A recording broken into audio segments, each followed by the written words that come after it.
In his talk on India's vision for the Indo-Pacific given during his visit to Thailand, India's Minister for External Affairs Subramaniam Jaishankar discussed his country's Act East policy with cooperation expanded from mainly the economy to defense and security, especially maritime and greater people-to-people ties, while emphasizing the need to consolidate powers in Asia. India envisages the ASEAN to be at the center of the Indo-Pacific. This is an increasingly seamless space that is home to more than 64% of the global population and which contributes to 60% of the world's GDP.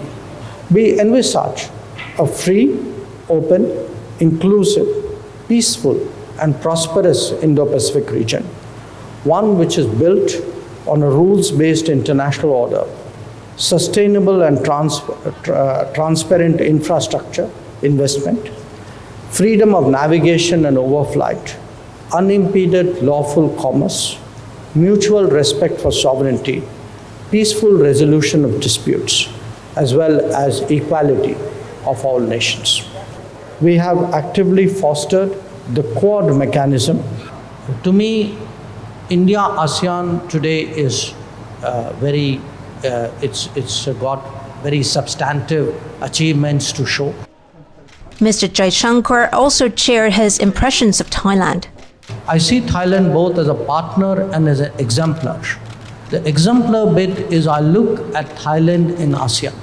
The second is the areas where Thailand has really played to its strengths. I look for what you've done in Thailand with tourism, where I think there's learning for India. Also, Thailand in terms of making it easier to do business. There is also the strong cultural side of Thailand.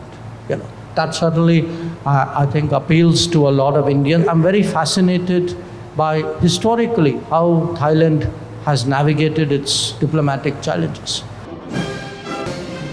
On the rise of Chinese influence in the region, the minister does not strictly see a rivalry between the two ancient Asian civilizations, but rather urges cooperation. This may be difficult to achieve, however, considering their unresolved border tensions. The rise of China is obviously one of the big developments of our times. There is also the rise of India, and I quite accept that of China has been much bigger and much stronger. It's not always a contest. There can be cooperation, collaboration as well. Deng Xiaoping is supposed to have said that the Asian century will happen when China and India come together.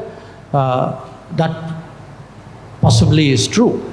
But the Asian century will be difficult to happen if India and China don't come together.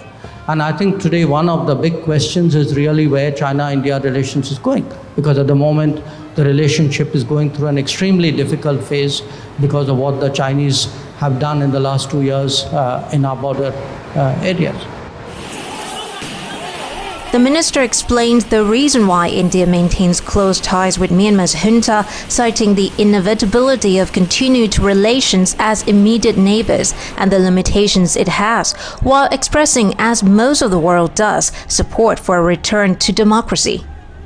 We deeply believe that Myanmar is best served by being a democracy, by reflecting what are the sentiments and the wishes of its people. Our positions have been very clear. Now, obviously, there are, as a neighbor, we can't be impervious to the day-to-day management. We have a border, we have insurgents on the border, we have organized crime, we have COVID, we have refugees. Our approach is not something which is responding to what is immediate. It's a consistent trend. You have an understanding, you have interest, you have an empathy when you're a land neighbor. When you're not a land neighbor, when you're far away, then life is very binary, it's very black and white. Responding to the issue of India still buying oil from Russia after Russia started a war in Ukraine, Mr. Jaishankar pointed to the necessity of the imports while urging timely and peaceful dialogue. I just want to in a sense, bring up the issue of different yardsticks of judgment, double standards at times. I mean, we are not the only oil importer. And by the way, there are no sanctions on oil. It's reasonable that we too be allowed to take care of our interests, particularly because we are a low-income society. For us, the increase in energy prices really hurt. We have been very clear that the only way out is by return to dialogue and diplomacy. Hatay Teshekitiran reporting for Thai PBS World.